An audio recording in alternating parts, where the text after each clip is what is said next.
This is Anthony Stenberg from Morgan Hill Art School.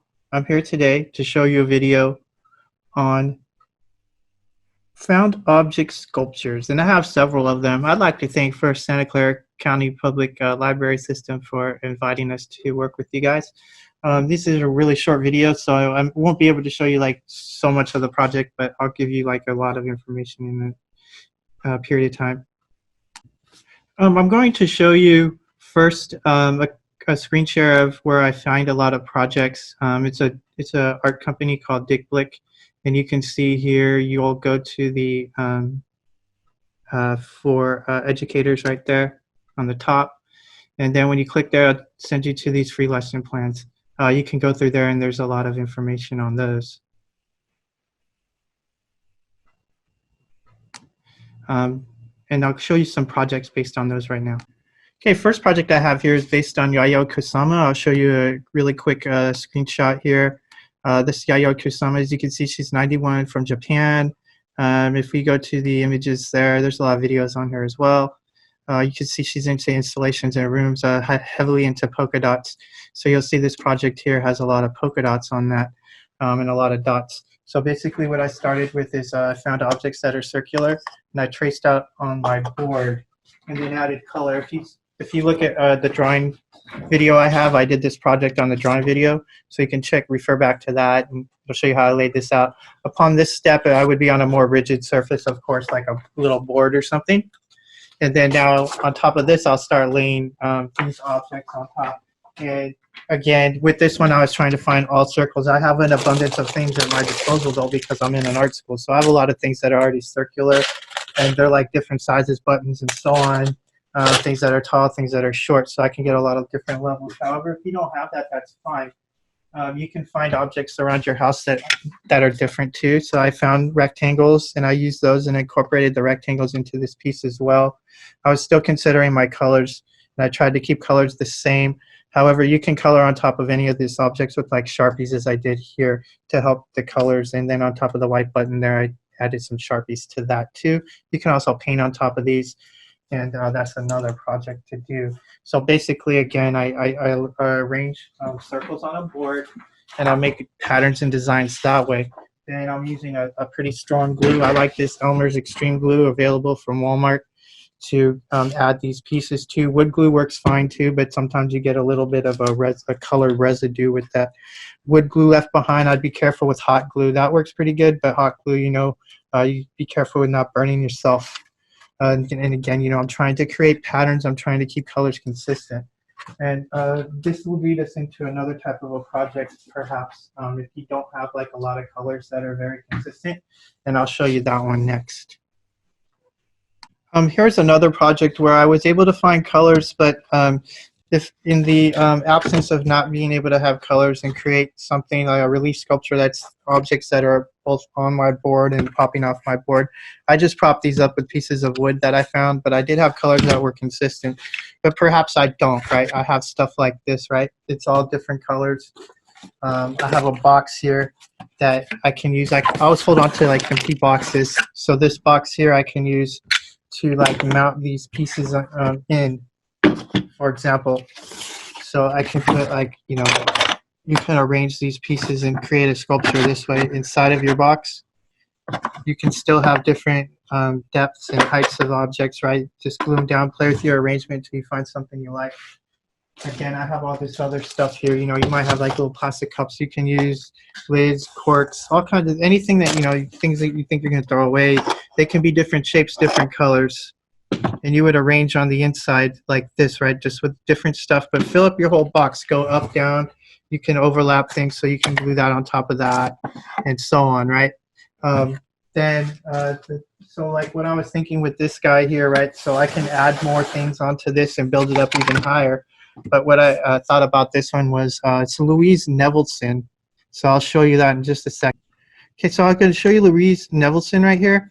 Louise Nevelson, another famous artist. As you can see here, she's got a lot of these found objects as well. She would get things like Rauschenberg, like out of the trash and things, stuff that you would usually throw away like this, like pieces of furniture and stuff, right?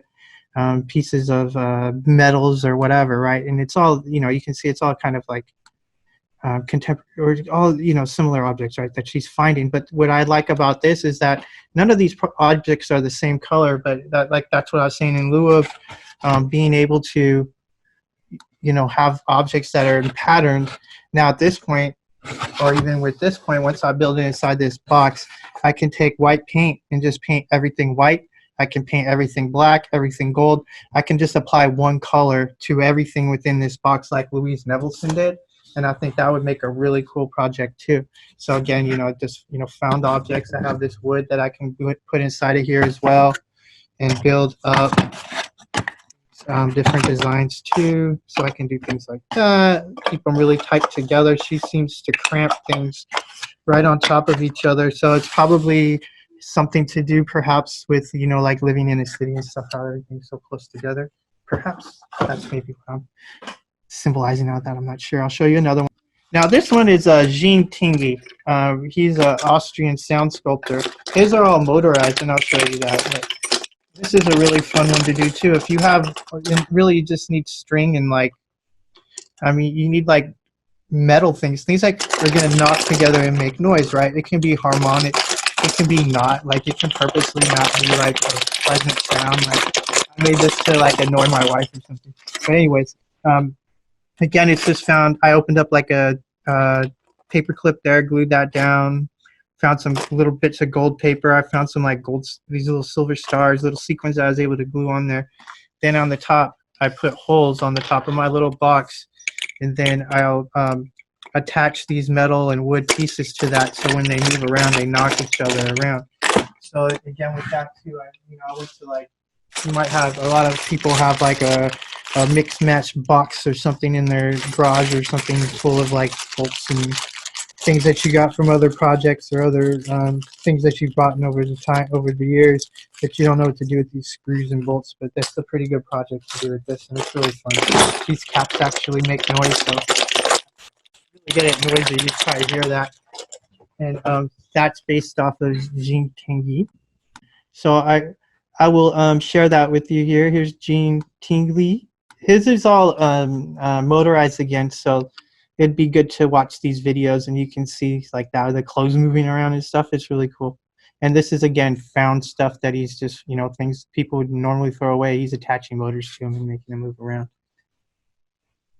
And that is Jean Tinguely. And I have one more to show you. Okay, this is a final project I'll show you about, like throwaways or whatever you want to call it, upcycled. So this particular one, I found, you know, I have this small box. I painted the inside black. You can color, you can leave it white. The artist is Lee Bontecou, that I'll show you in just a moment. She was concerned or into like science and black holes and stuff. I was more into reflective lights and trying to create these zigzag patterns multiply. Although I didn't want to just do zigzag patterns, I felt to break that up with some curves too, so that everything wouldn't be like zigzags. So again, I started with the box. I found like, you know, papers. They're all different, right, on every side. I found this like gold paper. It's not gold. It's just paper that's colored gold. And I just put like little tabs inside of those, little brads inside of the box. Nothing's like, these aren't glued in or anything. I just screwed them into the cardboard. Again, I found some like burlap and I attached that. That was really hard to get to glue down. The fabrics I felt were a bit tougher to get the glue to stick to. These two, I found paper, but the paper was too thin itself to actually do anything to like glue on. So I had to cut little pieces of cardboard and glue that on top of the paper. And I had to glue these little pieces onto the top of the card of the box, but that wasn't really holding it. So I made these little tab things on here on the top, and this one's on the bottom. These three I made on the top, and those held them into place too. And that's the same thing. It's cardboard with like a thinner paper. So if you don't have a thicker paper, you can lay it on top of cardboard and then make your arrangements there. So I did like, you know, I found this cardstock. So I had cardstock laying around. So it's like paper you have laying around. You know, you might want to do like a zigzag forward, back accordion. Once I have this, I can like cut patterns into it, or I can cut different ones with scissors, so that I might have multiple. Then another paper fold that I like to do is a roll. And then I like to try to find something that's kind of curved, so it softens it up. Or like perhaps like something even smaller. This little bottle here. So just roll that up. And this makes the fibers a little bit softer. Now it'll stay more in a curve for me now. And then I just start building. I start from the bottom up and building up. Just start gluing things in. Some of these pieces are glued in, some aren't. Some stuff falls around, and you know, that's just how it is. I can fix it or not. Just fall apart. That's fine. And that's a box like Bontecou, and I'll share with you that. So yeah, you can before I show you the Bontecou, you know, once you have this, you can simply cut like that, or you can make yourself more of like a pattern or design if you want. Zigzag looks more like that, like a little crown kind of guy. And you can do the same with the curvy lines. So if you get multiple, then you can build these up instead of one. I have 3 that I can build up there, and they're pretty rigid, so it's on cardstock. But again, if you don't have that, you can glue this paper on, thin paper onto like cardboard. I disassembled the box to create this, so all the wood was taken apart to get these other pieces. Foil's another good option as well. You can glue foil onto boxes as well to get a nice shiny surface, or onto like wood. You have wood. You can glue it straight onto there. Here we go with Lee Bontecou. Again, she was concerned, or she's really into science, like black holes and stuff. Although I didn't have a whole lot of pieces to make like these circles, I had a hard time with that. So that's why I did it the way I did it with the zigzags and stuff. But I mean, this stuff's just great. See how it sticks off the wall? And if you know, you can do circles if you want, create circles, and you look inside of that. But again, it's supposed to kind of mimic like black holes space. And that's Bontecou. And these are all sculptures. They look like flat, but they're not. Here you can see one on the side. See how they pop off the wall like that? That's a box like Bontecou here. Okay. That was 4 projects there that I was able to show you, so I'll review them really quick. So this was Kusama's Polka Dots. If you have, you know, like a lot of patterns, a lot of the same objects, the same color, this is an easy one to do. If you don't, you can still do it. You may just have to add color to it, and different shapes like I did here. I have cylinders and rectangles, so it works fine there. You can also make a sound sculpture. And it's all the same stuff. I just have, you know, pieces of metals and things that I have around my house that I would typically throw away.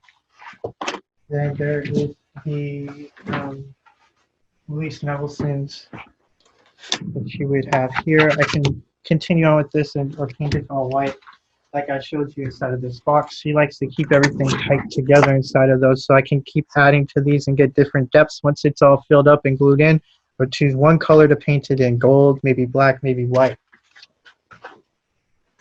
Then the final one was the box like Bontecou. And again, it's supposed to resemble a black hole or whatever. Mine's like, I guess you can say it's like space or whatever. There's something different. Galaxies or whatever, I don't know. But anyhow, it's just, for me, it's about the reflective lights. I was trying to get reflective lights and using typical or same colors, color patterns, and I use zigzags and curvy lines for that. So I hope you enjoyed this lesson. I'll have some other recordings for you to see in the future. Have a great day. Thank you again, Santa Clara County Library.